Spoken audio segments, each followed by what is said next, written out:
And then after that, losing 2 brothers to homicide, both were murdered. And I could go on and on, seeing friends shot, my community.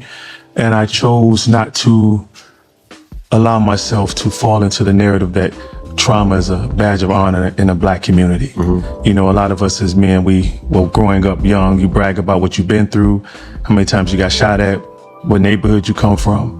But we never really talked about the good in our lives. And I saw the ill effect of that, especially when I started teaching, training, and transforming boys into comprehensive men. I saw it start from their grandfathers to their fathers to the sons, and I chose to take a different path.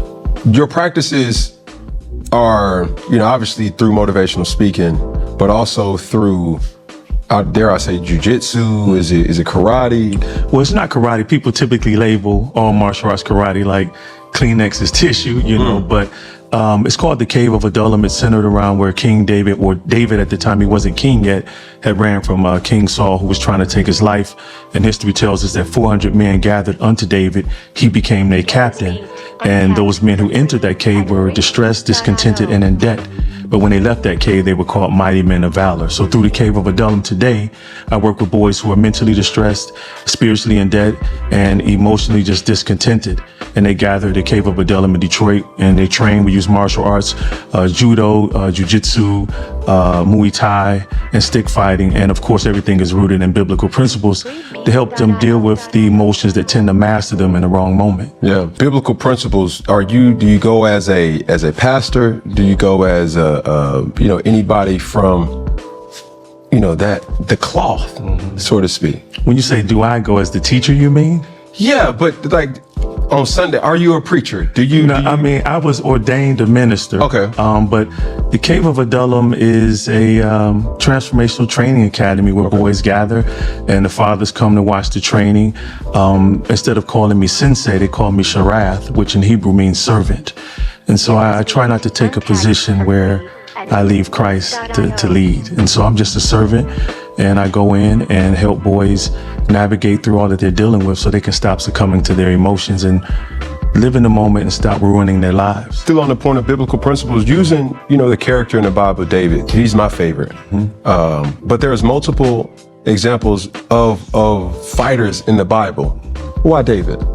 Well, it struck a chord with me because at the time I asked my pastor, could he teach a group of men at the church on discipleship? So I'm thinking he's going to talk about Yahushua or Jesus. Mm-hmm. And he chose David and his mighty men.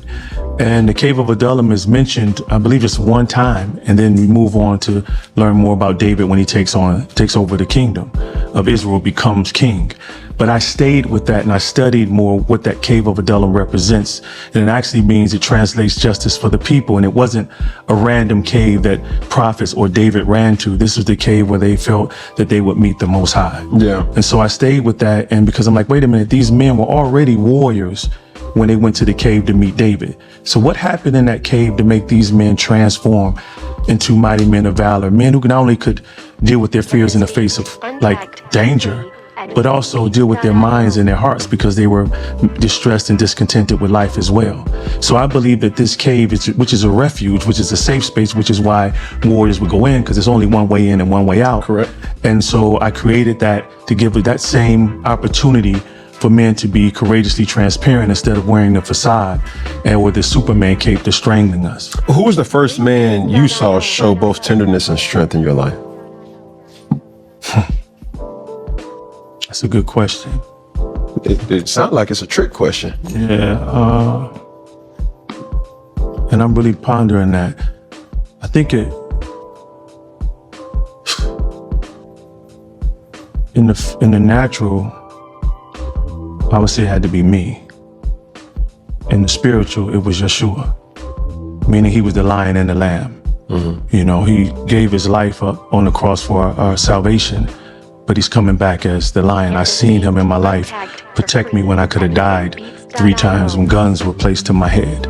But then I seen him love me and be tender and let me know that I was beyond performing, that he loves me for whoever I am. And that perfect balance is what kept me here where I am today.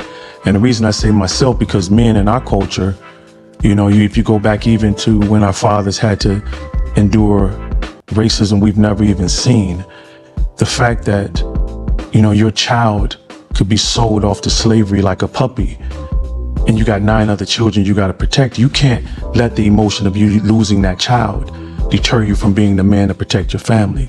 So think of all of that intergenerational trauma or repressed emotion that's held in the hearts of men, or specifically in regard to our conversation, black men, that's being transferred throughout generation. The behavior patterns of us not being allowed to raise our children, but co-create children. So just basically a breeder. You have sex because you're strong. We want to match you with this slave because the way she's built, so we can have a stronger child that can come up. Then you see those patterns continue throughout our history perpetually. And so when you ask the question, who has been in my life that's been a comprehensive man, strong but sensitive, courageous, but also compassionate? Untagged for free. They didn't have the opportunity. Men of our era couldn't talk like me and you talking right now. My father's era, I mean. They would go gamble. When my brother got murdered, he found out some information on it at a pool hall, where everyone wears a facade, everyone fakes it. And you understand this by being a professional athlete.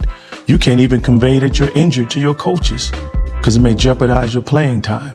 So I say myself, because I had to learn how to be more than just strong, a protector and provider, or what we would call masculine, because my mother had suffered dementia, and she needed someone stronger than providing money, someone who protected her from doctors who pushed pills on her.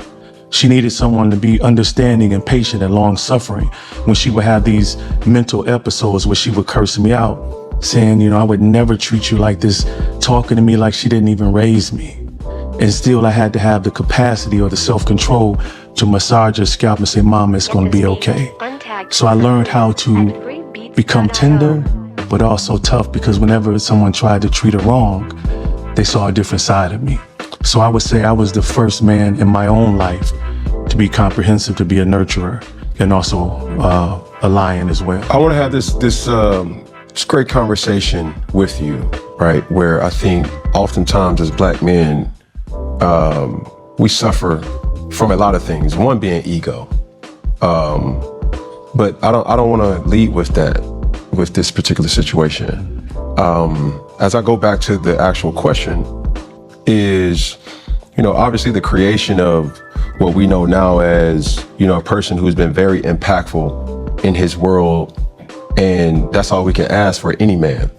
But when you ask the question, who, and you reply, you, is that a defense mechanism? Because whether you want to agree to it or not, it could be situations in life that have shaped, mold, guided your thought process, and like, yo, I don't want to do that.